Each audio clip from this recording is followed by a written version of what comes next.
um pouquinho de coriza hoje, gente. Então, me perdoem se eu ficar assim. Ainda bem que não é aula presencial, né? Porque eu estou com coriza, eu não poderia ir lecionar, no caso, né? Se fosse presencial, numa situação de pandemia. Não é aconselhável.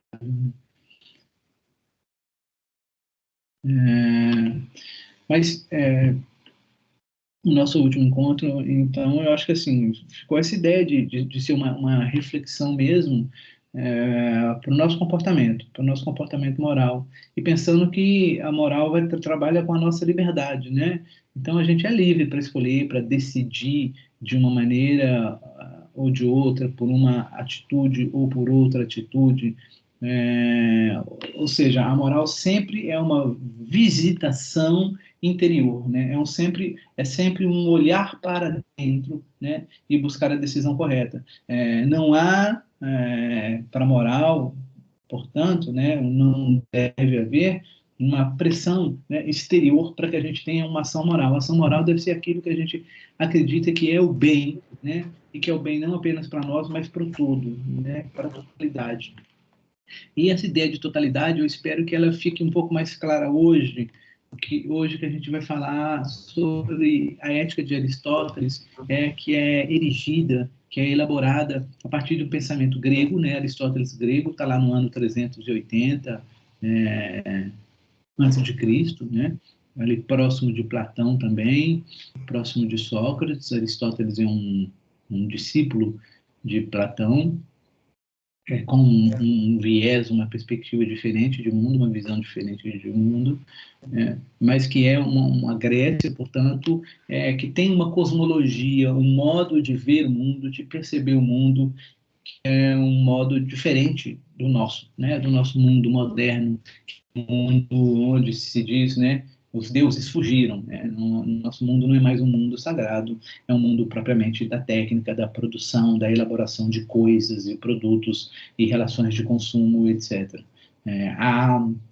Se a gente pode falar assim, né? Claro que isso é um tema amplo, mas perdemos muito a sacralidade do mundo, né?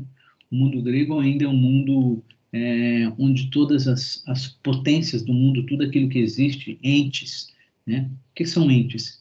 Entes é tudo aquilo que há, né? Entes do verbo toon, né? Que é ser, né? Ente é aquilo que há, aquilo que está sendo, né?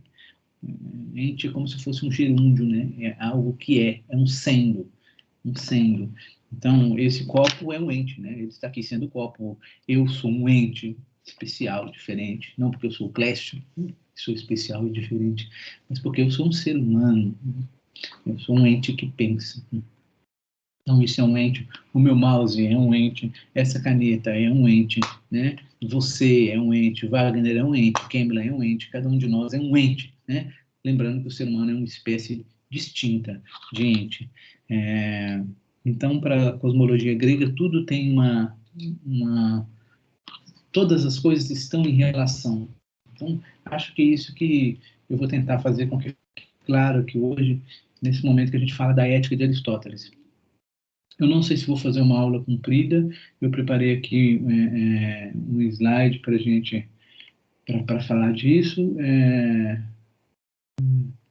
Não apresentei esse slide ainda, então não sei se a aula vai ficar comprida ou se vai ficar curta. Seja como for, eu acho que eu trago aqui aquilo que é o conteúdo importante para gente ver hoje, tá?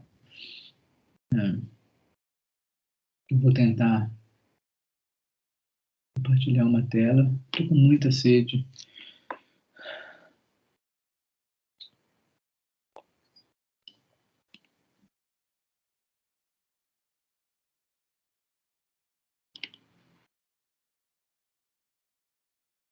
Apresentação de slides. Tem hora que eu me acho um velho, sabe aqueles velhinhos que não sabe mexer com o computador e fica. Tem hora que dá uns brancos assim, né? Que você não acha os botões certos. Aí fica parecendo aquele professor. Olha só onde eu cheguei, né, gente? Outro dia mesmo eu era aluno e ficava vendo os professores com tanta dificuldade. Hoje estou eu com dificuldades para manipular as tecnologias. O mundo O mundo é um moinho, já dizia o poeta, né? Não pode falar, né, professor? Dessa água eu não beberei, né? Não pode. Espero beber, viu? Espero beber do que não beber dessa água. Espero envelhecer do que não envelhecer. Estou compartilhando uma tela, gente, ou não? Ainda não? Ainda não.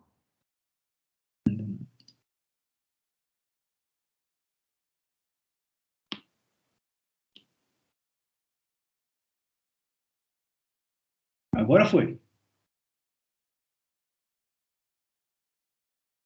Agora apareceu. Oh, jazz! Vocês têm aí na tela de vocês Ética Nicômaco, Aristóteles, né? Vamos falar sério. Ética Nicômaco, né? Aristóteles ele tem escritos muito importantes sobre política e ética, né? Essa obra de Aristóteles que está aqui na tela se chama Ética a Nicômaco. Ela está muito conjugada com a obra de Aristóteles sobre a política, né? Ele pensa a política, a sociedade, né? Como elaborar e fazer a manutenção de uma sociedade política que funcione. É claro, ele está pensando uma sociedade política lá dentro da polis grega, né? Que tem um modelo de funcionamento muito próprio, como a democracia, uma democracia que não é para todos, né? Uma democracia que é para os homens livres, portanto, lembram-se de Hannah Arendt, né? Livres do trabalho. Homens livres não são livres só porque são escravos ou não são escravos, mas livres das ocupações, né? Livres do trabalho.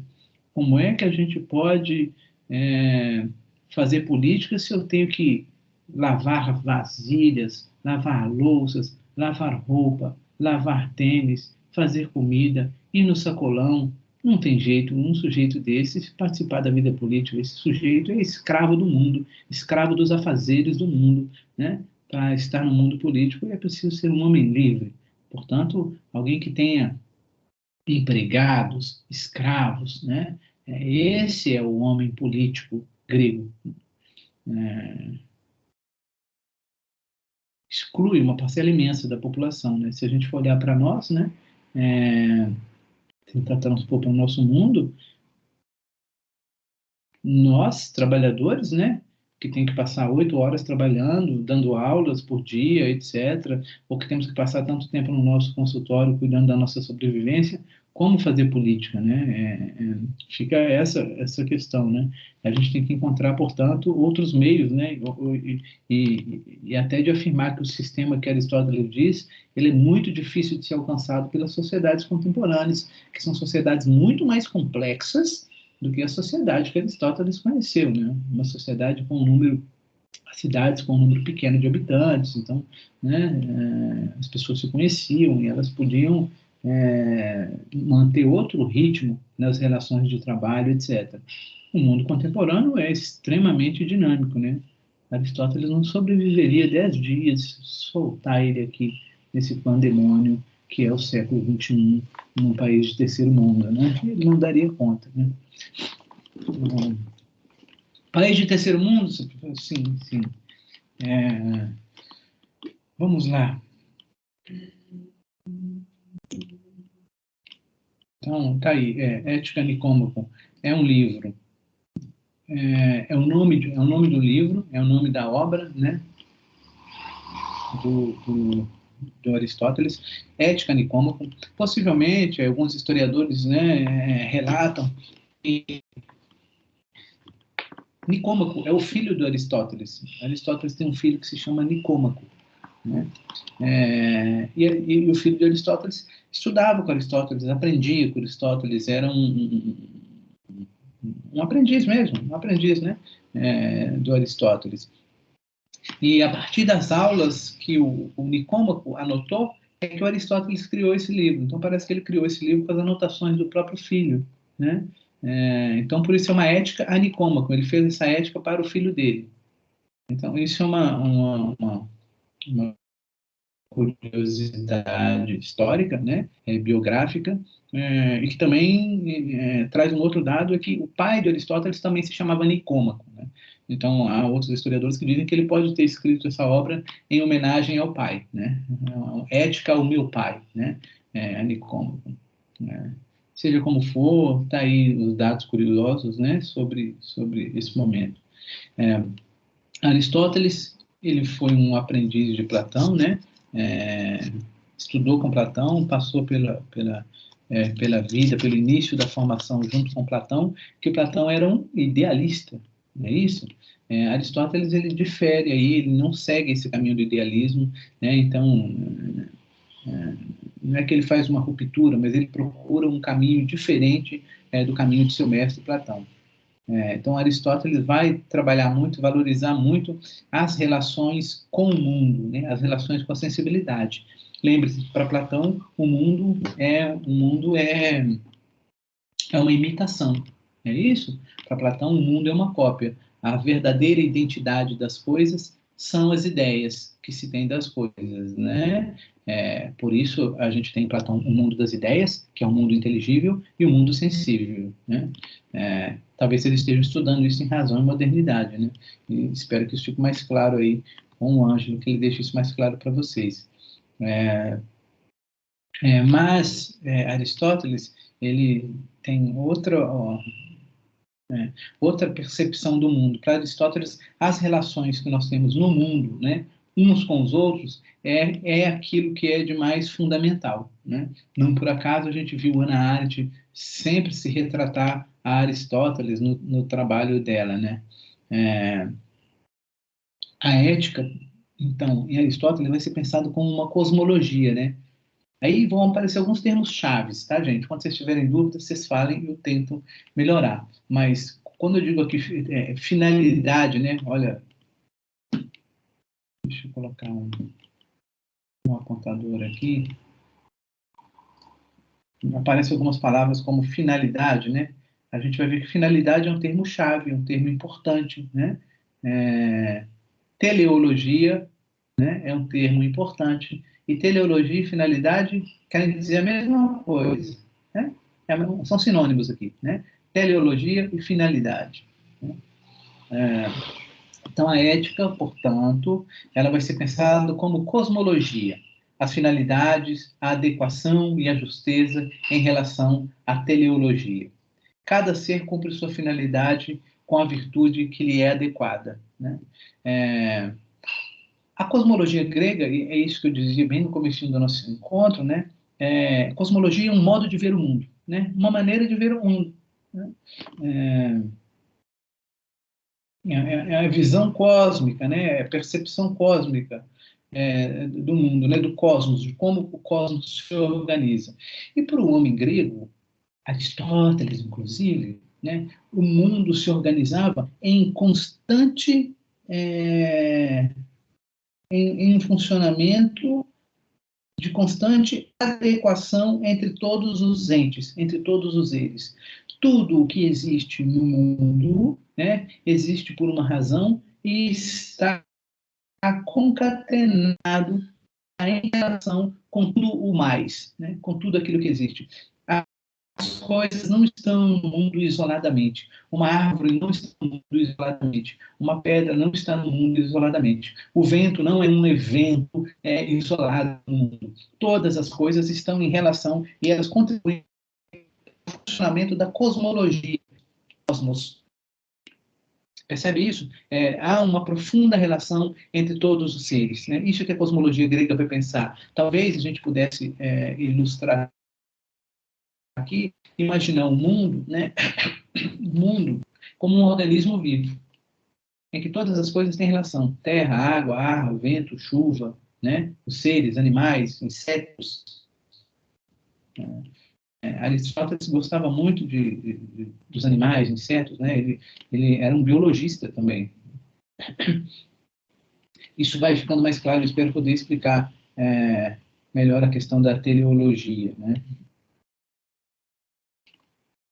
Divisão do conhecimento. Né? Como Aristóteles dividia o conhecimento em três formas, né, de conhecimento. Né? Conhecimento prático, conhecimento produtivo e conhecimento teórico. Tá? Há muita valorização do conhecimento teórico, que é onde está a filosofia, né? Para Platão, por exemplo, a metafísica, né? A matemática é um conhecimento teórico, né?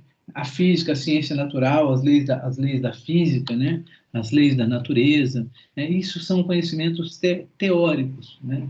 É, que é uma forma de conhecimento, né? Que é um conhecimento contemplativo, é uma forma de conhecimento. Existe uma segunda forma de conhecimento que é produtivo. Produtivo, a gente pode lembrar, é bom dar essa aula depois de Hannah Arendt, né? Que vocês já estão, assim, capazes de perceber. Produtivo é aquilo que o homem elabora, né? O mundo, né? É aquilo que o homem, Homo faber produz, né? Conhecimento produtivo, poiesis, tem essa palavrinha aqui, poiesis, né? Poiesis é fabricar, fazer, né? Então, o conhecimento produtivo é, é aquilo que a gente produz a partir da nossa instrumentação, a partir da nossa técnica. É tudo que a gente produz no mundo. É a minha casa, né? São as minhas vestimentas, é a minha roupa, são as ferramentas que eu produzo para produzir outras coisas. Né? Isso são os conhecimentos que eu tenho que são produtivos. Né? Eu tenho um conhecimento para produzir sapatos, eu tenho um saber para produzir sapatos, para produzir jarros, eu também tenho um saber que eu domino, como fazer a medida do barro, né, entre a água e a terra, para ter o barro na textura adequada. Né? São uma série de conhecimentos que a gente consegue aí, a partir da experiência com o mundo, né? A partir da relação com o mundo, a partir do fabricar o mundo nós mesmos. Né? Isso é um conhecimento produtivo. E tem um outro conhecimento, esse é importante para a ética, né? Esse nos interessa aqui, que é o conhecimento prático. Tá? O conhecimento prático, praxis. Então, veja bem que a prática, para Aristóteles, né, é a prática da ação política. Foi aqui que Hannah Arendt veio beber para escrever a sua condição humana. Né? Temos duas ciências aqui, né, como fonte do conhecimento prático, que é a ética e a política. Né? A política é algo que só se faz entre os cidadãos. A gente pode ver isso, né? A ação, né? Política não é algo que eu produzo de alguma maneira, ensino alguém a ser político, ou dou dicas, ou faço uma cartilha, etc. Né? A ação política, ela só acontece enquanto ação. Né? Algo que está acontecendo, que eu faço. Né? Então, essa é a ação política. Ela acontece enquanto eu interajo com o outro, né? Com o espaço que acolhe o outro. A ética, da mesma maneira. A ética também é ação, né? Não há como, essa é a questão para nós, né, Aristóteles, importante, eu ter uma cartilha de como se proceder eticamente em determinadas situações. Até porque seria isso infinito, né? Imagina colocar uma série de como proceder na situação X, na situação Y, na situação beta, na situação gama. Seria um receituário, né, infinito de procedimentos. Mas que a ética também, portanto, a ideia não é que ela seja um livro de receitas, né? Ou que eu possa aprender a como agir eticamente. Eu ajo eticamente na medida em que eu ajo. Na medida em que eu faço uma escolha moral, ali está acontecendo a ética, está acontecendo a moral. Exatamente no momento em que eu faço a escolha.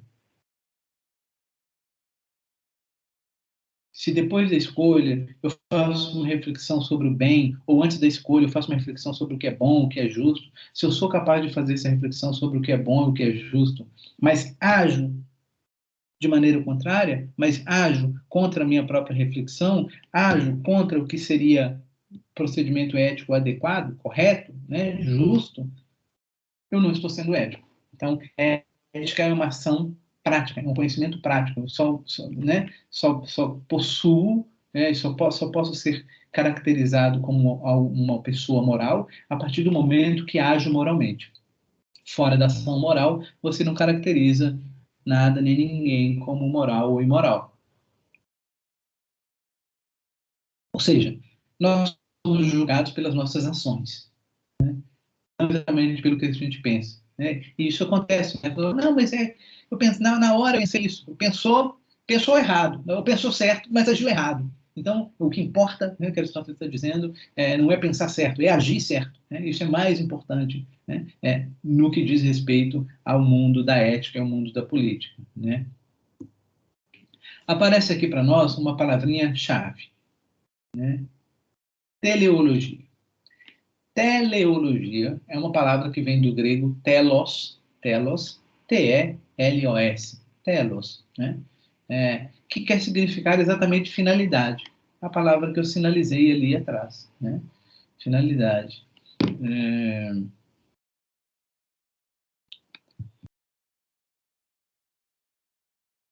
De acordo com a cosmologia grega, tudo tende a um fim, né? Tudo tem uma finalidade. Tudo caminha para uma finalidade no sentido de um objetivo final. Cada ser que há no mundo, cada ente que é no mundo, né, caminha para realizar a sua própria finalidade. Vamos ler aqui, ó. Teleologia, né? Só se entende o que as coisas são e por que elas são como são, quando se busca entender qual é a finalidade de tal coisa. Né? Então nós temos que descobrir, saber qual é a finalidade das coisas. É assim que a gente compreende as coisas, né? O cosmo funciona como um sistema, funcionamento do todo. Cada ação individual interfere positiva ou negativamente no todo. Então, veja que dentro de uma cosmologia grega, tudo tende a um fim, tudo tem uma finalidade. O vento venta, o mar mareia, o gato gateia. Assim se diz, eu lembro do Clóvis de Barros dando aulas sobre isso, né? Vocês devem conhecer Clóvis de Barros, se não conhecem, procurem conhecer pela internet, é um professor de filosofia da USP, que é muito engraçado, um showman, né? Mas ensina muito coisa. Porque esse exemplo, o vento venta, o mar mareia, o gato gateia, o sapo sapeia, isso é um clássico das aulas de filosofia. Mas para significar o quê? Que cada coisa tem a sua essência em si mesmo. Né? O vento venta, ou seja, o que o vento deve fazer é ventar. É essa a sua tarefa. O que o gato deve fazer é gatear. Essa é a sua tarefa. Ele não deve fazer outra coisa, porque a finalidade dele é essa. Né? O mar mareia, a finalidade do mar é marear. Ele não deve fazer outra coisa, ele deve fazer aquilo que é a sua essência, que a sua essência pede, né? Que a sua finalidade, ele deve fazer aquilo que é a sua teleologia. Todas as coisas agem conjuntamente. Quando o vento, ou se o vento, né, hipoteticamente, decidisse guiar ao invés de ventar, ele cometeria uma falha horrorosa. Primeiro, ele cometeria uma falha consigo mesmo, né? Porque possivelmente o vento que deve ventar não conseguiria ligar, né? Pois não é uma tarefa que é própria dele. Ele teria de fazer um esforço tremendo para conseguir fazer tal coisa. Estaria fazendo algo que não é da sua natureza. Mas pior do que falhar consigo mesmo é falhar com a totalidade. Quando um ente deixa de cumprir a sua tarefa, ele deixa de cumprir o seu compromisso com o todo. O todo é harmonioso. Toda a existência do mundo é uma existência harmoniosa. Cada ente, cada ser cumpre o seu papel, cumpre a sua finalidade, cumpre a sua teleologia. E cada ente cumprindo a sua teleologia, a parte que lhe toca, né, do seu hábito, do seu ethos, do seu costume, o todo funciona. Então veja bem, o todo, para funcionar, depende das partes, depende das individualidades. Depende do comprometimento ético de cada ente com a sua tarefa, com a finalidade que é a sua. Então, teleologia quer significar finalidade e quer significar que é a tarefa primeira ou última é que um ser tem. Todo ser tende a uma finalidade. Todo ser tende a uma finalidade. Tá? Segundo a cosmologia grega. Tá claro isso, gente?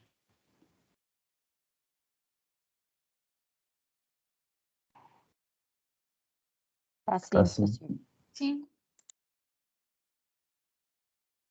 Beleza.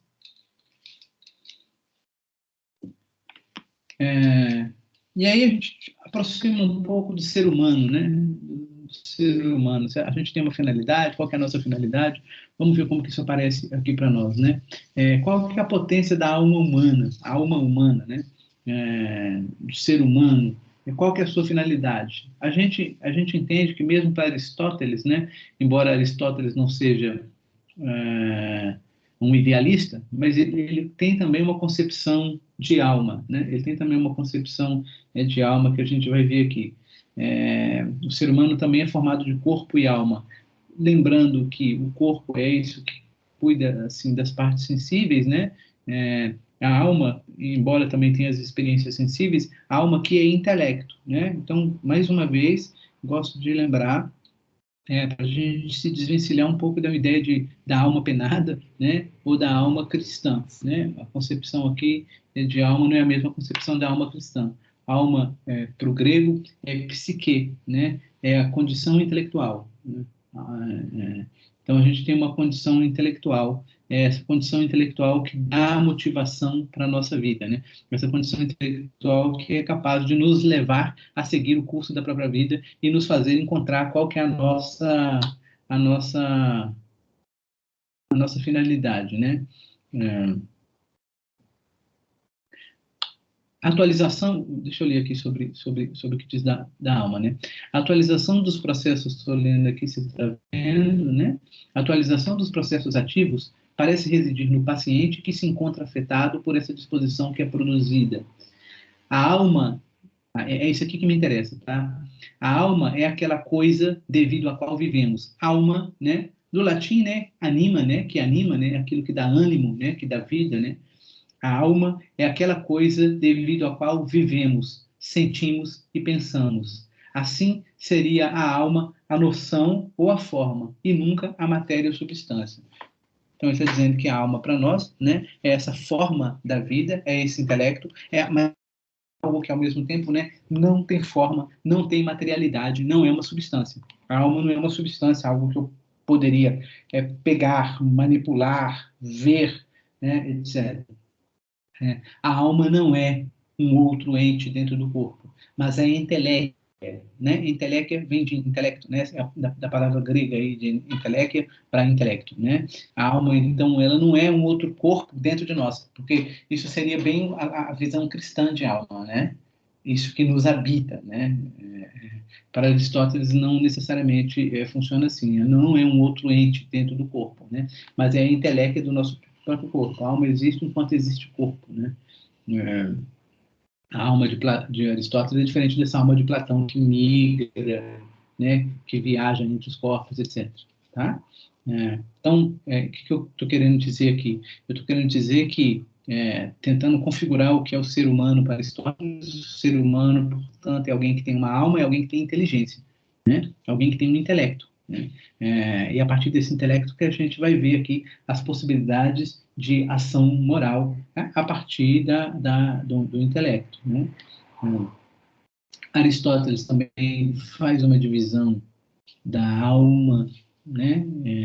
Como Platão faz uma divisão da alma, Aristóteles faz também, ele divide dessa maneira: uma alma vegetativa, uma alma sensitiva e uma alma intelectiva, né? A alma vegetativa é essa alma que está ligada ao apetite, né? Que está ligada às nossas necessidades primeiras, ao manter-se vivo, ao fazer o metabolismo, ao ser um animal, a ter o desejo sexual, o desejo de reproduzir, o desejo de permanência no mundo. Essa alma mais, olha, tem muito a ver com aquele animal laborans, né? Que a gente viu em Hannah Arendt, né? Alma vegetativa, essa alma mais primitiva, né? Que cuida das necessidades mais primeiras, digamos assim. Né? Uma alma sensitiva, portanto, já é uma alma ligada ao sensível. Aqui aparece uma palavra, gente, áestesis. Tá vendo? Essa palavra áestesis é a palavra grega que vai dar origem à estética, né? Então, áestesis está ligado a sensível, né? Por isso, estética está ligado a sensível, né? Estética é a nossa percepção sensível do mundo, é isso? Percepção sensível do mundo. Então, áestesis e sensibilidade é a mesma coisa, estamos falando da mesma coisa, né? Sensibilidade é um modo de traduzir áesthesis, né? E logo, sempre que a gente pensa também, por isso a gente sempre deve pensar, sempre que a gente pensa em estética, a gente deve pensar em sensível, né? Aparência sensível, né? Aquilo que aparece sensivelmente aos olhos, ao tato, etc. A nossa experiência sensível. Então, a alma sensitiva é essa alma que se relaciona com o mundo a partir dos sentidos, né? Enganem nós ou não os sentidos, isso não interessa aqui, né? Mas a alma sensitiva é essa alma que se relaciona com as coisas, se relaciona com o mundo a partir da sensibilidade. É a alma que toca as coisas, que produz as coisas, que manuseia as coisas, né? E a alma intelectiva, portanto, é nous, aqui tem essa palavra nous quer dizer conhecimento, né? A alma intelectiva é aquela alma que é capaz de contemplar a beleza, de contemplar o mundo, né? É uma alma, digamos que valoriza, sobretudo, o exercício do intelecto, né? Sem uso, sem a necessidade do mundo sensível, sem a necessidade dos apetites e das paixões primeiras, né? A alma intelectiva é essa alma inteligente que caminha em ascensão, né, ao conhecimento puro, ao conhecimento absoluto. Seria uma alma mais pura, uma fase da alma mais pura, né? Tá, agora a gente caminha aqui para uma outra questão em relação à finalidade, né? Em relação à finalidade. Professor, A gente vai entender que toda finalidade tende a um bem. Quando eu falei da cosmologia grega, eu quis dizer que tudo tende a um fim, né? Tudo tende a uma finalidade. O vento venta, a maré mareia, o sapo sapeia, o gateia.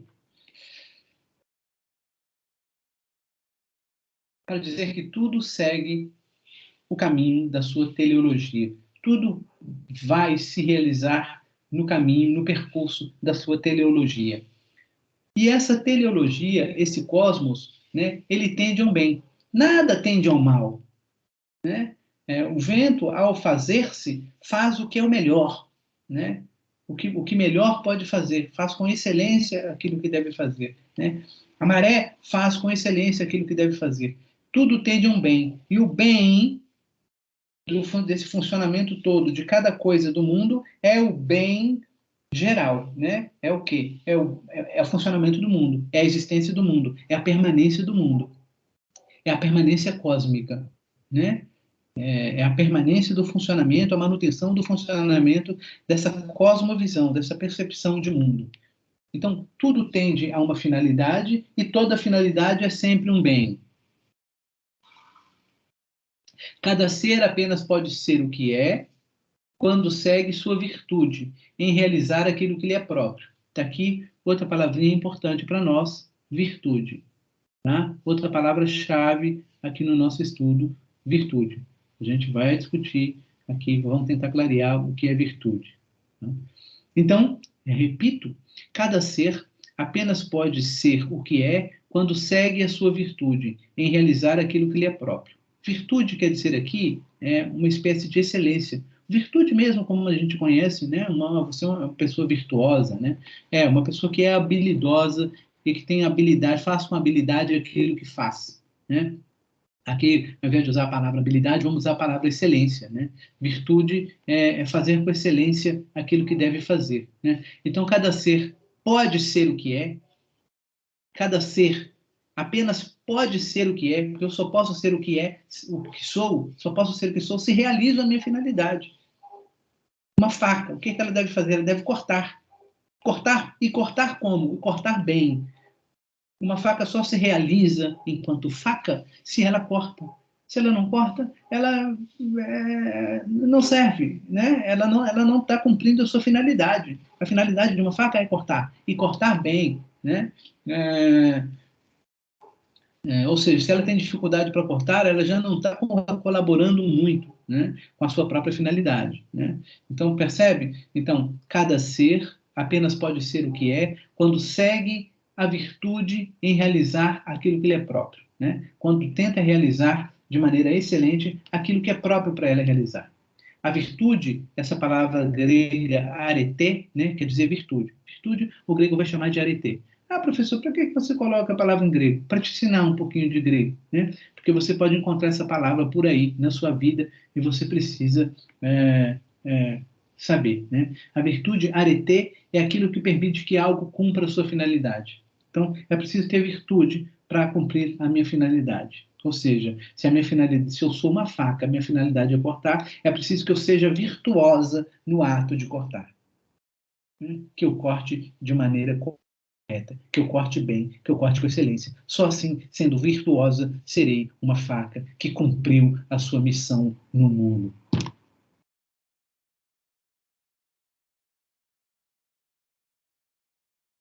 Olha que há uma certa determinação das coisas, né? No mundo aristotélico. Cada algo tende a uma finalidade específica, né? A finalidade só é cumprida quando bem cumprida, né? E toda finalidade tende a um bem. A faca tende a cortar, cortar bem. É isso que ela deve fazer, né? Nos prestar esse trabalho. Toda finalidade tende a um bem. A virtude de ser pai é ser um bom pai. A virtude de ser pai é ser um bom pai, né? Se você é um mau pai, você é um mau pai. Você não está sendo um pai como deveria ser, né? É, se uma ação ou uma escolha qualquer faz mal ao filho, tal ação não corresponde ao propósito da eudaimonia, pois foge à virtude própria do que é ser pai, né? Se ser pai é educar o filho e eu não sendo um bom pai, não educo o meu filho, estou fugindo ao meu propósito, que é de educar o meu filho, né? Ou seja, não estou colaborando para com a minha virtude propriamente dita, né? É, e aí eu não colaboro com a minha eudaimonia, outra palavra-chave aqui no nosso trabalho, eudaimonia, né? O que é que quer dizer eudaimonia? Eudaimonia quer dizer felicidade. Vamos interpretar assim, né? São possíveis outras interpretações, mas vamos entender eudaimonia como felicidade. O propósito da felicidade. Se uma ação ou uma escolha qualquer faz mal ao filho, tal ação não corresponde ao propósito da felicidade do pai, né? Pois foge à virtude própria do que é ser pai. Então, chegando aqui, tudo tende a uma finalidade. Toda finalidade tende a um bem, né? Em alguns casos, esse bem, no caso do ser humano, por exemplo, esse bem vai ser a eudaimonia, né? A felicidade, tá? Eudaimonia é algo para nós, para os homens, né? Que vamos ser eudaimônicos, né? Que vamos encontrar uma espécie de felicidade, né? Uma espécie de gozo, mas não é um mero gozo, não é um gozo raso. A gente vai compreender que a eudaimonia é algo grandioso e que está em perfeito acordo, em perfeito acordo, em perfeito ajuste com a teleologia. Serei feliz se realizo a minha teleologia. Eu não vou ser feliz tentando realizar outra, tentando ser feliz de outro modo, né? Eu posso até encontrar alguma espécie de felicidade, alguma espécie de gozo, mas não realizo o meu telos. Então, o próprio processo, se eu quero buscar a felicidade, a eudaimonia, o caminho para encontrá-la é, por sua vez, o caminho da realização do meu próprio telos. É encontrar o seu sentido no mundo, percebe? Eu preciso encontrar qual é o meu sentido no mundo, qual é o meu lugar no mundo. Para o grego, tudo tem um lugar no mundo e cada sujeito deve ter o seu lugar no mundo. Qual que é a minha finalidade, eu, Clécio? O que é que eu devo fazer, né? Eu vou encontrar a minha felicidade quando eu encontrar qual é o meu telos, qual que é a minha finalidade, qual caminho eu devo seguir para ser feliz. Não é através de qualquer caminho, não é através da cópia do caminho do outro, porque o caminho do outro é o caminho do outro. E funcionou para o outro porque era a finalidade dele. Mas qual é a minha finalidade? Se bem que Aristóteles não está preocupado com as finalidades individuais. Aqui na ética, como nós vimos, a ética ele está pensando na totalidade das ações morais, né? Está pensando o todo, né? Mas eu estou trazendo essa reflexão para nós, né? O, eudaimonia, felicidade, está diretamente relacionada à capacidade de conhecer a própria finalidade, a própria teleologia e agir virtuosamente para alcançar essa finalidade. Alcançada a finalidade, a eudaimonia vem junto. Felicidade é fazer aquilo que se deve fazer. Olha só. Proposição ética maior, né? Felicidade está em fazer aquilo que se deve fazer. Todo indivíduo, assim como toda ação,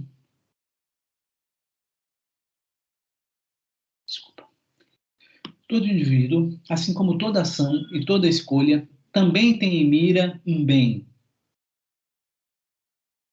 E este bem é aquilo a que todas as coisas tendem, né? Tudo tende a um telos, né? Aqui me torna um pouco repetitivo, né? Mas é que tudo tem um telos, né?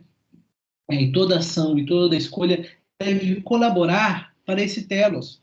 E aí a nossa ação moral, ela deve colaborar para uma finalidade, para um sumo bem, que é o sumo bem de quê? Da construção da nossa sociedade. Se ela não colabora com o todo, muito possivelmente você errou na sua escolha moral. Por quê? Porque falhou com o telos, falhou com a finalidade. A finalidade daquela ação era produzir um bem maior. Se a sua ação não colaborou para esse fim, logo a sua ação foi equivocada, retirou-se do telos, retirou-se do caminho da finalidade, retirou-se do caminho da virtude, logo retirou-se do caminho da eudaimonia e da felicidade. É simples, né?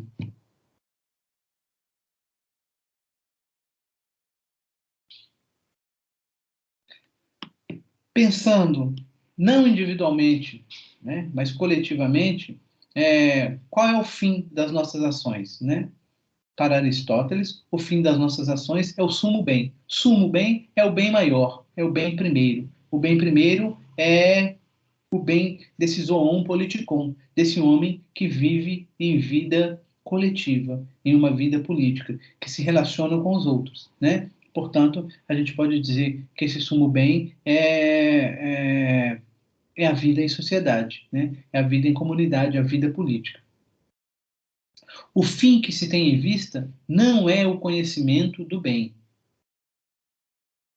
Veja, isso é um ponto importante para nós, né? O fim que se tem em vista não é o conhecimento do bem, a teoria, mas a ação do mesmo, a ação do bem, a prática, a ação moral. O que Aristóteles está tentando nos dizer, e é isso que vocês vão buscar aprender do livro de Aristóteles, né? O livro 2, do capítulo 1 ao 6 que eu coloquei para nós. Eu vou depois expandir isso, né, para melhorar a qualidade dessa leitura, mas eu tenho trabalhado até o capítulo 6, vamos ficar assim.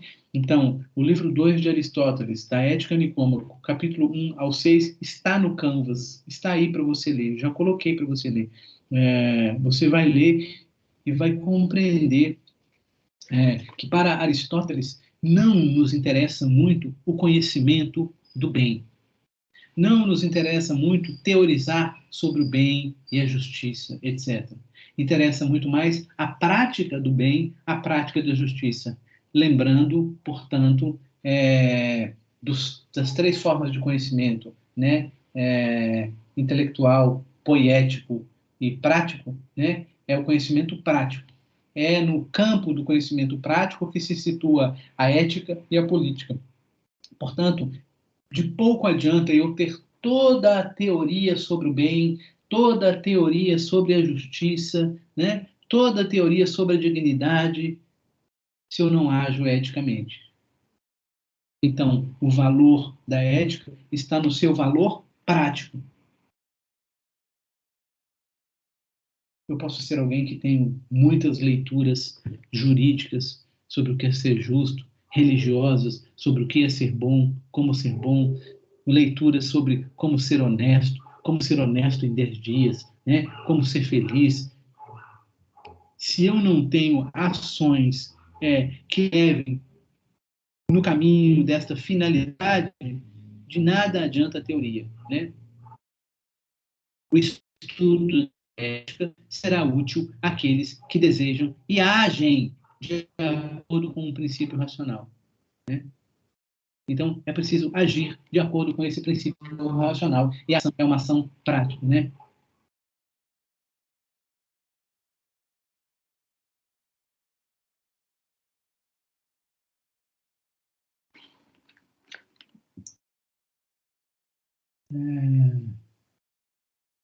Sigo lendo aqui, né? Um próximo slide. Tá? Mas se todo o conhecimento e todo o trabalho visam a algum bem, qual será o mais alto de todos os bens? Se todo o conhecimento e todo o trabalho visam a algum bem, qual será o mais alto de todos os bens? O sumo bem a qual tende o homem, né? Para Aristóteles, todo homem tende à felicidade. Então, o homem tende a alguma coisa, qual é a finalidade do homem? O vento venta, a maré mareia, o sapo sapeia, o gato gateia. O homem tende a ser feliz. O homem homeia, ao homeiar, né? Ele precisa ser feliz. Ele busca a eudaimonia. É isso que o homem busca. O homem busca ser feliz, busca a felicidade. Então, o homem tem uma finalidade, a sua finalidade tende a um bem, e esse bem é a eudaimonia. Os homens, então, no aspecto geral, né, tendem à eudaimonia. Né? Eudaimonia é a melhor forma de agir na circunstância dada. Né? Para encontrar a felicidade, né, eu preciso agir de acordo com os propósitos que me levem a essa eudaimonia. Né? Eu vou ser feliz agindo eticamente. Eu vou ser feliz agindo moralmente. Por quê? Para Aristóteles, somos seres, coloquem isso na cabeça de vocês, zoon politikon, animais políticos. Estamos sempre em relação. Não há como pensar o homem ou a felicidade do homem individualmente. Ele é preciso, a felicidade é preciso ser pensada no âmbito do coletivo, no âmbito das relações na qual esse homem, esse sujeito se insere.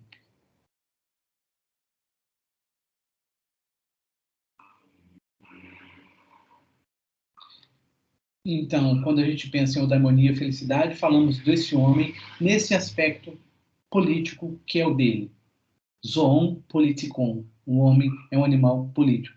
Ele se dá, acontece, se faz em ação com os outros. Né? Mas como se chega a tal felicidade, professor? Como se chega à eudaimonia? Eudaimonia, né? A felicidade pensada como teleologia, como finalidade, como aquilo que todos tendem, não é algo banal ou meramente ligado aos prazeres. Felicidade aqui não é tomar um sorvete. Felicidade aqui não é fazer sexo com aquela pessoa com a qual você sempre quis fazer. Né? Felicidade aqui não é comprar um carro novo. Felicidade aqui não é ganhar o Campeonato Brasileiro enquanto o Cruzeiro está na Série B. Não, isso nos dá algumas alegrias, né? Mas isso não é felicidade. Né? Essa frasezinha que eu vou ler aqui talvez ajuda a compreender, né? O vulgo, falando da felicidade, né? O vulgo, o que é o vulgo?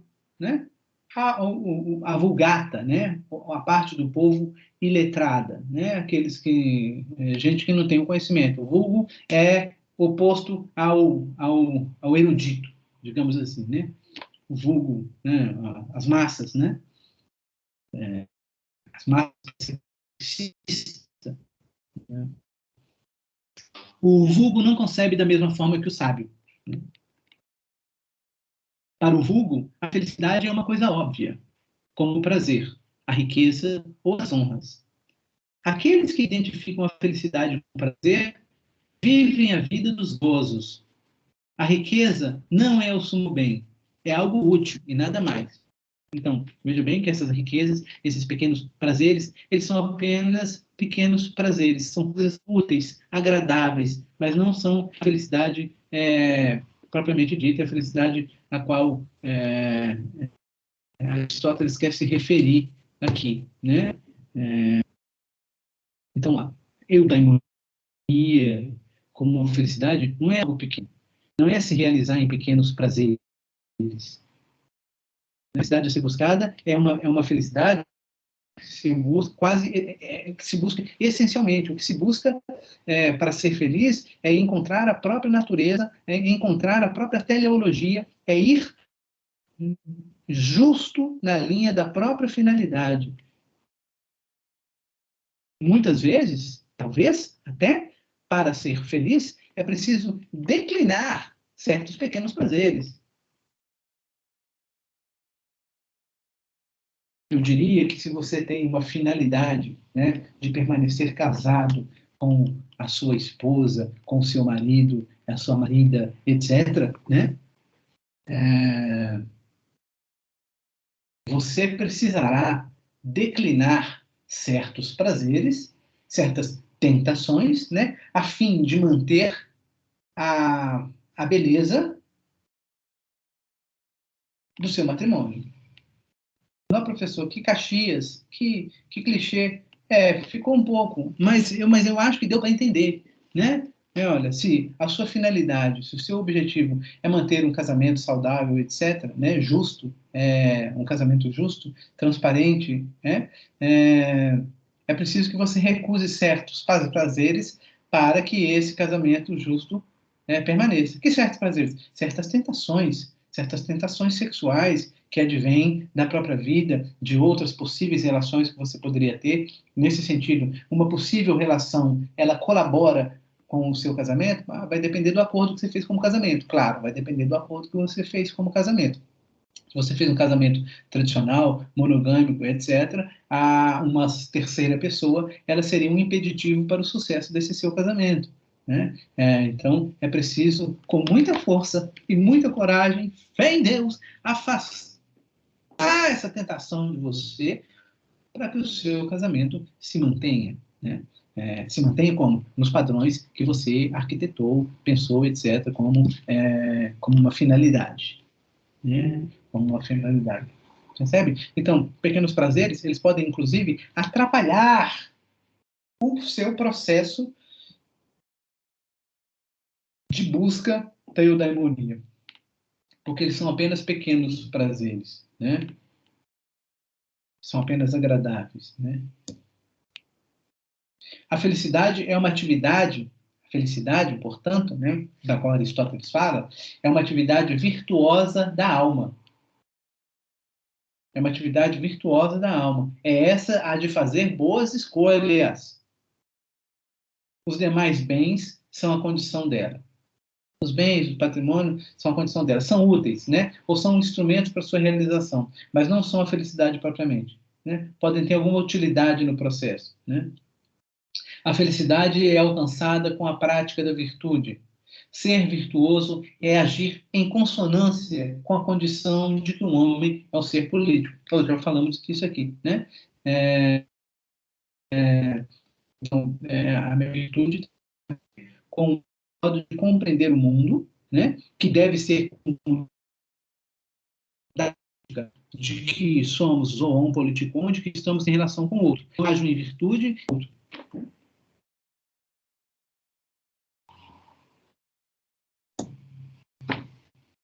O objeto do agir humano é a ética. É isso, né? Esse é o lugar do ser humano. A ética, olha, a ética como morada, né? A ética como costume, como hábito, né?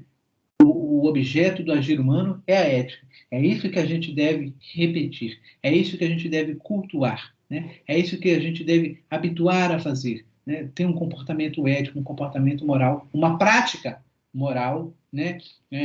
Que sustente o nosso caminho, que nos leve para o nosso caminho, que é qual? O caminho da eudaimonia, que é o quê? O caminho da felicidade. Né? A ética é a ação humana mais nobre. Ela é a ação humana mais nobre porque ela é livre. Porque para alcançar, vou voltar ao exemplo clichê aqui, gente, do casamento. Né? Se eu tenho um comprometimento de um casamento tradicional, etc. Não imagine um casamento tradicional, né, gente? eu tenho esse casamento tradicional e eu tenho um comprometimento de manter esse casamento, eu preciso ter um compromisso com a finalidade, que é uma finalidade coletiva, né, minha e do outro, que faz parte do meu contrato matrimonioso, né,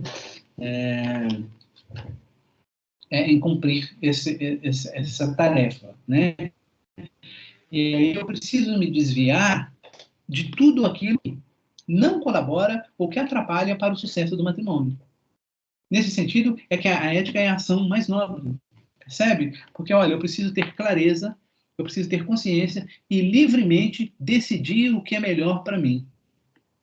Ou livremente decidir o que é melhor para a minha finalidade, para a minha eudaimonia, para a minha felicidade. A ética é uma ação livre nesse sentido, né? Porque eu escolho. Eu posso aceitar os pequenos prazeres? Posso.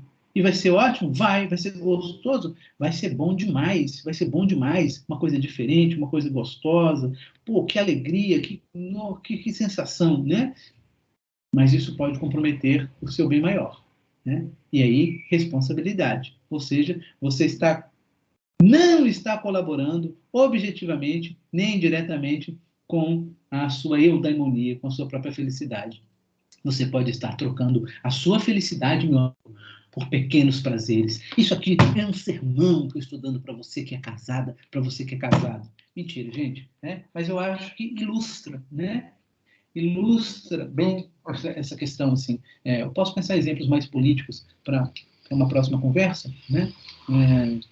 E que não é difícil pensar, né? Você pensar uma decisão de um ser, um homem político, né? Na nossa sociedade. Ele tem que tomar uma decisão que é uma decisão que vai sanar o problema da educação para uma comunidade inteira, né? Ou ele pode, e aí, ou seja, ele está cumprindo a finalidade dele, que a finalidade dele é ser político, né? Que é produzir o bem, a felicidade, o acesso, a acessibilidade a todas as pessoas, né? E nesse gesto que ele precisa fazer esse bem, ele desvia a verba, desvia o recurso, porque aquilo vai proporcionar para ele um pequeno prazer, e vai mesmo, legal, vai comprar um barco, vai comprar uma lancha, vai fazer uma viagem, né?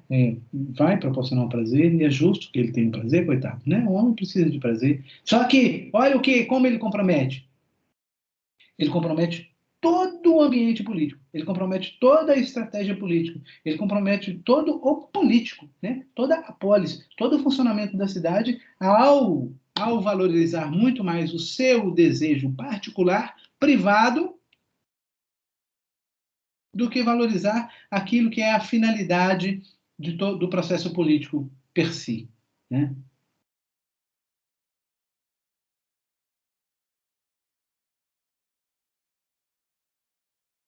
A ética surge nessa tensão constitutiva do humano. E todo o seu programa consiste em elevar o homem da brutalidade em direção à divindade. O que se confunde com a realização de si mesmo, ou com a realização de si como o melhor de si mesmo, na sua dimensão mais própria, como ser racional. Então, percebe? A ética ela surge nessa tensão constitutiva do humano, fazer e não fazer, decidir e não decidir, né? Todo o seu programa, né, consiste em elevar o homem da brutalidade, de ser homens menos polidos, né, mais animalescos, com almas mais ligadas ao apetite ou à sensibilidade, né, em direção à divindade. A divindade aqui no sentido de intelecto, de conhecimento absoluto, de pureza, né? O que se confunde com a realização de si mesmo, né? A realização de si mesmo é caminhar para o alto, vai se dar ao caminhar em direção ao intelecto, ao desenvolvimento do intelecto, tá certo? Né? Um Deus não age assim. Um Deus não age assim. Não age um animal. Um Deus não age. É isso que está dizendo, tá vendo? Um Deus não age. Porque a ação é ação política. Então, a ação aqui nós estamos falando de ação política. Então, Deus não age politicamente. Deus é Deus, né? Ele não tem que fazer ações políticas. Né? Ele não faz ações políticas. Ele não age na vida em sociedade com o outro, né? Um animal não age, né? O animal não age politicamente. O animal está determinado a fazer suas ações e ele faz as ações que deve fazer sem ter que ficar criando acordos com os demais animais. né? Ele não cria acordos, não produz um mundo, não produz uma teia de relações. A teia de relações é a teia ambiental, né? É a teia biológica que o sustenta, né? Com as suas variações, mais que possam ser, né? Mas ele se sustenta a partir da sua teia biológica, né? Da sua rede biológica de ações, limitada, né? Como para Deus essa tensão não existe, assim, tão como tampouco existe para a besta, para o animal não existe tensão, né? O animal não fica pensando se é certo, se é errado, age ou não age, ai meu Deus, o que vão pensar de mim, né? Deus também não tem esse problema, né? Apenas um homem é um ser ético. Então, a ética é algo próprio dos seres humanos. Nem os deuses, nem as bestas, nem os animais têm de ser éticos. Ser ético é algo da natureza humana. Por isso, a ação mais nobre humana é ética. O ético é algo que nos confere enquanto tal, né? Por isso, animal, zoon, politicon, porque somos políticos também. E logo, é no mundo político que agimos com a ética, né? A sociedade preferível de se viver será aquela na qual os indivíduos agem em conformidade com as suas virtudes. A sociedade preferível de se viver será aquela na qual os indivíduos agem em conformidade com as suas virtudes. Então é preciso conhecer as nossas virtudes e agir em conformidade de fazer a manutenção das nossas virtudes. A cada vez que eu desvio da minha virtude, desvio do meu objetivo, eu crio, dentro de uma cosmologia grega, eu crio uma desestabilização geral, né? Então perceba como a ação ética, para Aristóteles, ela desestabiliza o mundo. Como uma ação imoral, né, no caso, né, como uma ação eticamente questionável, né, ela desestabiliza o mundo, né?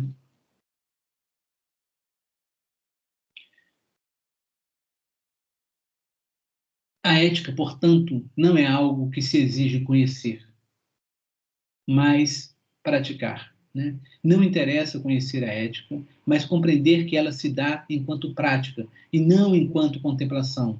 A ética é uma virtude, é uma prática das virtudes. A ética é uma prática das virtudes. Então, um dado aqui importante, né, que interessa para a gente pensar em Aristóteles, né? A ética não é algo que a gente precisa conhecer antecipadamente, né? A gente não precisa conhecer o valor, o que é o bom, o que é o bem. Eu preciso agir moralmente, eu preciso agir bem, eu preciso agir para o bom, eu preciso agir para o justo. É a ação que vai dizer do meu comportamento. É a ação moral que vai me definir como sujeito moral ou não. Tá? É... Deixa eu ver aqui, gente.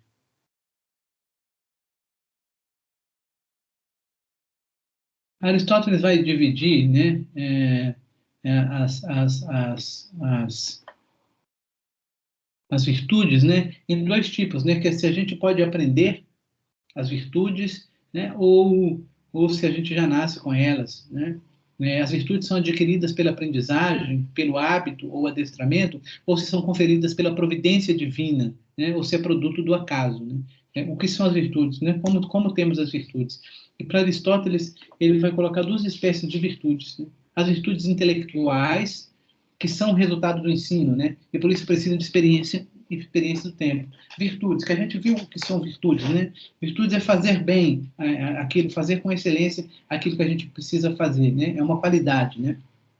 E aí tem virtudes de dois tipos: virtudes intelectuais, né? E virtudes morais. Virtudes intelectuais e virtudes morais, tá bom? Virtudes intelectuais, essas que são resultado do ensino, quer dizer, são virtudes que podem ser ensinadas. As virtudes intelectuais podem ser ensinadas. Eu posso ensinar para alguém a ler filosofia, né? Eu posso ensinar para uma pessoa a produzir um quadro, a fazer teatro, né? Eu posso ensinar alguém as ciências, né? São virtudes intelectuais. Posso ensinar. As virtudes morais,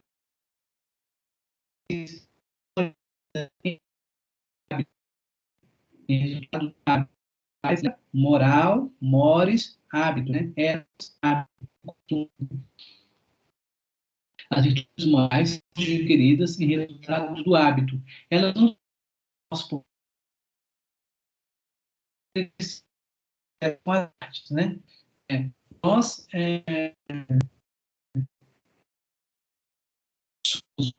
temos virtudes morais a partir do momento que praticamos, né?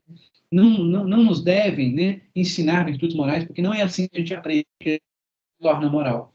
Com alguém me ensinando, como alguém me ensina filosofia, como alguém me ensina uma arte qualquer, né, um ofício qualquer. Eu ando a ser moral, agindo moralmente. À medida que eu tenho um costume de agir sempre moralmente, sempre em prol da construção do bem comum, sempre em prol da busca da eudaimonia, da minha eudaimonia, que não é algo isolado. A minha eudaimonia está realizada, está enraizada no todo, na relação com o todo, né?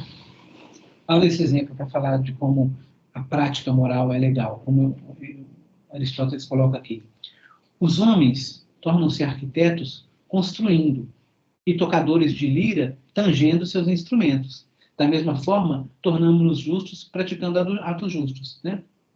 Não é possível que alguém se torne arquiteto sem construir nada. Não é possível que alguém toque lira sem tocar lira, né? Da mesma maneira, a gente se torna justo praticando atos justos, né? É preciso prática. Essa é a questão, né? Aqui uma definição de virtude, mas nós já vimos o que é virtude, né? Virtude do grego areté, quer nos dizer algo com excelência, né? Fazer com excelência, quer dizer a execução primorosa de algo, né? E nesse caso, a execução da própria vida, da vida feliz, né? Por exemplo, é graças à virtude do olho que vemos bem, né? É graças à excelência do olho que vemos bem. A virtude do olho é ver, né? Se o olho não faz isso, o olho não está cumprindo a sua finalidade, ele não nos serve. A virtude moral ocorre como na virtude da arte. É pelos atos que praticamos nas relações com os homens que nos tornamos justos e injustos, né? Isso aí até me torna um pouco repetitivo, né? E agora um outro aspecto, né? E talvez um último aspecto é para falar sobre ainda sobre as virtudes, tá? Que a virtude ela é algo justo, né? A virtude é algo justo. É algo justo. A virtude é justamente a mediania, a justa medida, nem mais, nem menos, nem excesso, nem falta, né? Olha só, a virtude é algo que é exatamente adequado, nem para mais, nem para menos, porque aí Aristóteles nos colocaria, né, mostraria para nós que a gente estaria entrando em desmedidas. Ora, o tempo todo que Aristóteles que ele está nos dizendo é de que a vida precisa ser medida, né? Precisa equacionar racionalmente os nossos atos. Isso vai ser a moralidade, né? Isso, medir os danos, essa vai ser a racionalidade. Então, as virtudes, elas precisam também ser equacionadas, né? Porque algumas virtudes podem ter excesso ou falta, né? Algumas virtudes podem ter excesso ou falta. A virtude pode pecar para mais, pecar para menos. Vamos ver como é isso, né? Excesso ou falta, vejam aí, excesso ou falta são vícios e indicam o desajuste da virtude. Se eu tenho a virtude e a virtude está em excesso, já não é mais uma virtude, é um vício, né? Vício é o antônimo, é o contrário de virtude, tá? Vício, quando a gente está falando em grego, nós estamos falando do contrário do virtuoso, né? Se eu tenho uma virtude e ela falha para menos, já não tenho mais uma virtude, tem um outro vício, né? Então, uma virtude tomada em excesso deixa de ser virtude. Uma virtude tomada em carência, em falta, deixa de ser virtude. É pela prática dos atos justos que se gera um homem justo. E é pela prática dos atos temperantes que se gera um homem temperante, né? Aqui, tá.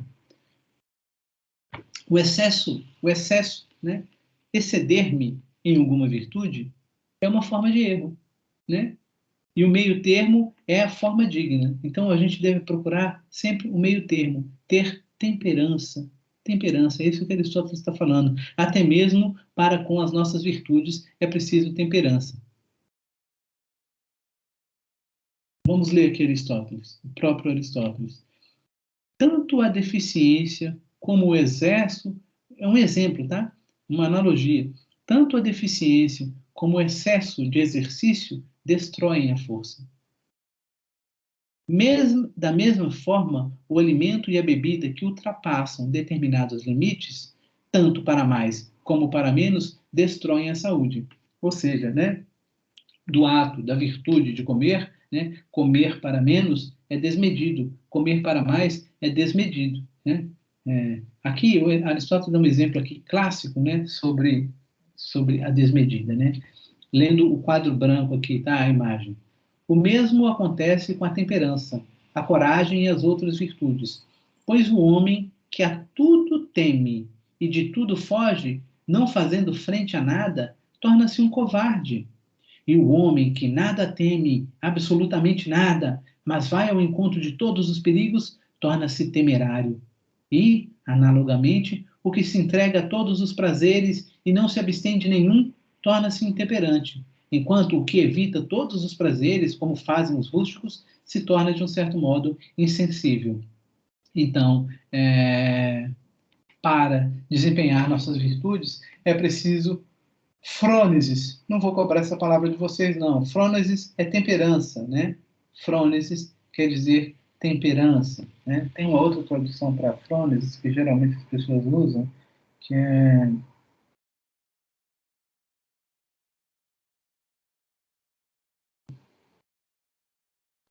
escapou a outra tradução para frônesis. Mas frônesis, temperança. Né? Então, a covardia é a falta de virtude. A temeridade é o seu excesso. Né? Então, o que interessa, né, é ter coragem. Né? Coragem é a medida correta. A covardia é menos. Né? A temeridade, aquele que vai além, que não teme nada, né, é o excesso. Né? Então, é preciso ter temperança, né, para com as nossas virtudes, para que as nossas virtudes caminhem para um fim, etc. Mas nem toda ação, nem toda paixão admitem o meio termo. Né? Aristóteles está defendendo o meio termo, não é isso? O meio termo nas nossas ações, o meio termo na prática moral, o meio termo nas nossas virtudes, né? De rever e encontrar o meio termo. Mas para certas coisas não existe meio termo. Elas já são erradas logo de cara, né? Ações ou paixões que implicam em maldade são más em si mesmas. Na inveja, no ódio e tantas outras paixões, não há retidão, mas erro. Então, você pega uma inveja, não tem como ser mais invejoso ou menos invejoso, né? A inveja, por si só, na mediania, no excesso ou na falta, ela já é um sentimento, um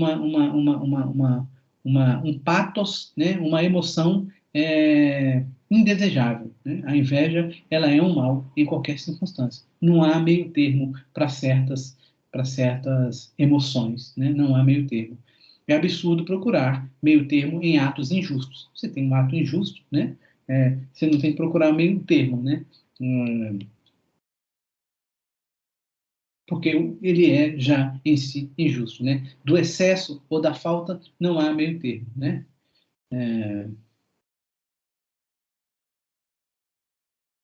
Essa aqui eu gosto, né? Também para falar de meio termo, né?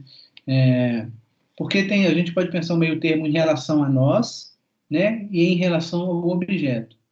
Isso que Aristóteles está colocando. O meio termo em relação a nós, o meio termo em relação aos objetos, né? E aí tem esse textinho aqui para a gente ver também, né? Extraído aí de Aristóteles. Se 10 é demais e 2 é pouco, 6 é o meio termo, né, gente? Se 10 é demais e 2 é pouco, 6 é o meio termo, considerado em função do objeto, porque excede e é excedido por uma quantidade igual. Esse número é intermediário, de acordo com uma proporção aritmética. 10, se eu tenho 10 de um lado e 2 do outro, somos 2 dá 12, né? O meio termo é 6. Né? 6 excede e é excedido pela mesma quantidade. Né? Ok. Né? Então, encontrei o meio termo aqui fácil. Né? Mas o meio termo, isso em relativo ao objeto, né? A coisa, a qualquer coisa que se pense 10 e 2, né? Qualquer coisa que se queira somar. Mas o meio termo relativamente a nós não deve ser considerado assim. não é uma mera aritmética, né? Se 10 libras é demais para uma determinada pessoa comer e 2 libras é demasiadamente pouco, não se segue daí que o treinador prescreva 6 libras para cada um, né? Então, percebe? O treinador está ali com 2 atletas, né? E tem 10 libras para um comer e 2 libras para outro comer, né? E o outro tem 2 libras. Ele precisa encontrar o meio termo, mas o meio termo não é necessariamente um meio termo aritmético, né? É isso que ele está dizendo para nós, né? Ele vai precisar encontrar um meio termo de acordo com a situação dada, né? Com a situação de cada um desses seus atletas que estão ali, etc. É algo simples, né, e bobinho, mas só para pensar que também não é um simples cálculo matemático que equaciona a questão da virtude e do meio termo, que o meio termo não é necessariamente o meio termo, né, a metade da situação aritmeticamente falando, né. E por fim, gente, né, a virtude moral, ou a boa medida de nossas emoções, é concebida entre o prazer e a dor. Então, é entre esse caminho que a gente vive a vida, entre o prazer e a dor, tá? Entre o prazer e a dor. Ceder, né, para a construção de algo, né? Quando ceder, né? O que ceder, como ceder, né? Mas é também resultado da nossa disposição de escolher, por deliberação, de escolher livremente, né, segundo a razão, segundo as nossas virtudes intelectuais. Então, nós escolhemos, né? Essa é a questão, né? Nós escolhemos a manutenção para a nossa finalidade, para o nosso caminho. Seu perfeito equilíbrio consiste em estabelecer um ponto médio ativo entre esses 2 pontos, o prazer e a dor. E cabe a nós a escolha, priorizando a reta razão num jogo entre esses 2 contrários, emoção e razão, né? Então, emoção, razão, prazer, dor, essas são as tensões que se colocam no nosso dia a dia, como seres morais que somos, né? Para a elaboração de nós mesmos, construção de nós mesmos e da sociedade. Bom, isto posto, meus queridos alunos, essa é a conversa sobre Aristóteles que eu gostaria de ter com vocês hoje, a aula sobre Aristóteles e sobre a ética de Aristóteles, uma introdução à ética de Aristóteles, passando um pouquinho já pela ética a Nicômaco, né? Então, é isso o nosso encontro assim, para hoje, o que eu gostaria de deixar com vocês e fica aberto para debate aqui, caso haja vontade de debater. Parei de compartilhar a tela.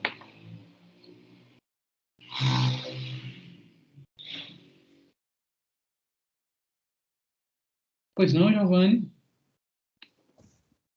Bom dia, pessoal. Eu fiquei pensando sobre a questão da virtude moral que foi falado no slide, que elas são adquiridas em resultado do hábito, né? Aí eu pensei que, tipo assim, como praticar atos justos sem conhecer o que é justo? Porque eu pensei assim, sei lá, pelo hábito de uma sociedade, aí todos os cidadãos eles podem fazer a mesma coisa, eles podem aprender ali a fazer determinada ação, mas ela poderia ser injusta, como por exemplo a cidadania limitada, né? Injusto, por exemplo, com as outras pessoas que não são cidadão e têm que trabalhar pra caramba. É preciso conhecer, sim, o que é justo e o que é injusto. É preciso conhecer, assim, o que é justo e o que é injusto, tanto que Aristóteles está falando para uma sociedade de homens instruídos, né? A polis grega é uma polis de homens instruídos, né? Ou seja, aqueles que não são escravos das próprias necessidades, etc. O que acontece é que não basta, não é a instrução que garante a ação moral, né? Que garante a moralidade, a ética. O que garante a moralidade e a ética é a ação ética. É porque a gente pode conhecer e mesmo assim falar, tudo bem, né? Eu vou fazer tal coisa. porque é errado, todo mundo acha errado. Eu encontrei essa carteira aqui, de uma pessoa que perdeu, eu não vou devolver. Não é, eu já aprendi o que eu deveria fazer, mas não faço, né? Então, não é que não devo conhecer, não. Os homens, sim, são instruídos ali na ética de Aristóteles, né? Eles precisam ter instrução. Ele faz essa diferença do homem sábio, né? E do vulgo, né? Ou seja, vulgar, que não tem nenhum conhecimento, ele tem maior tendência a agir imoralmente, né? Se é que Aristóteles me permite dizer isso, eu acho que sim, né? É preciso ter instrução, mas não é a instrução o elemento definidor da ação moral. O elemento definidor da ação moral é a própria ação moral. Percebe, Giovanni? Beleza, obrigado. Claro. O que mais, meninas, meninos, no meu Brasil, varonil? Ô, Clécio, eu tenho uma dúvida, mas é em relação ao trabalho. Aí pode perguntar ou você prefere depois? Pode perguntar. É porque quando meu grupo acabou extrapolando um pouco quando a gente foi exemplificar alguns conceitos da Hannah. A gente usou, por exemplo, deixa eu só pegar aqui, é, um exemplo de Revolução Industrial e do Charles Chaplin, quando a gente foi falar de homem Laborans e homem Faber. Aí a gente quer saber se tem problema fazer essa extrapolação ou se está tudo bem. Eu acho que não. Imaginando o Charlie Chaplin, né? Talvez naquele clássico deles lá, né? De Isso. operando o mundo, né? E tal. Foi. Assim, tematicamente, do aspecto de conteúdo, cabe muito bem, funciona muito bem. Eu não sei se você está falando que extrapolou muito as páginas, né? Mas Ah, tá, não. Era em relação ao conteúdo mesmo, então não tem problema. não, eu acho que não. Acho que é vivo, né? É muito bacana quando você traz elementos externos, mostra o tanto que você está Ok. conseguindo aplicar a Hannah Arendt no mundo, né? Ah, beleza. Outra dúvida era se precisa ter capa, essas coisas. É legal fazer, né? Eu pedi que fosse com a BNT para Ah, fazer tá. capa e tal. Mas aí isso não conta como as laudas que você falou, Não que é conta, essa né? aqui. Tá. Isso, não conta como lauda. Lauda é aquilo que a gente produziu mesmo como conteúdo. Tá, beleza. Obrigada. De nada, Rebeca. Bem, gente, tá dando o nosso horário aqui, né? Então eu agradeço a vocês, a participação de cada uma, de cada um, e a presença aqui nessa aula de hoje. Que seja uma boa semana para nós e eu encerro por aqui o nosso encontro. Obrigado, um grande abraço, gente. Obrigado, professor. Até. Obrigada, prof. Até mais. Até mais, gente. Um abraço carinhoso. Tchau, tchau.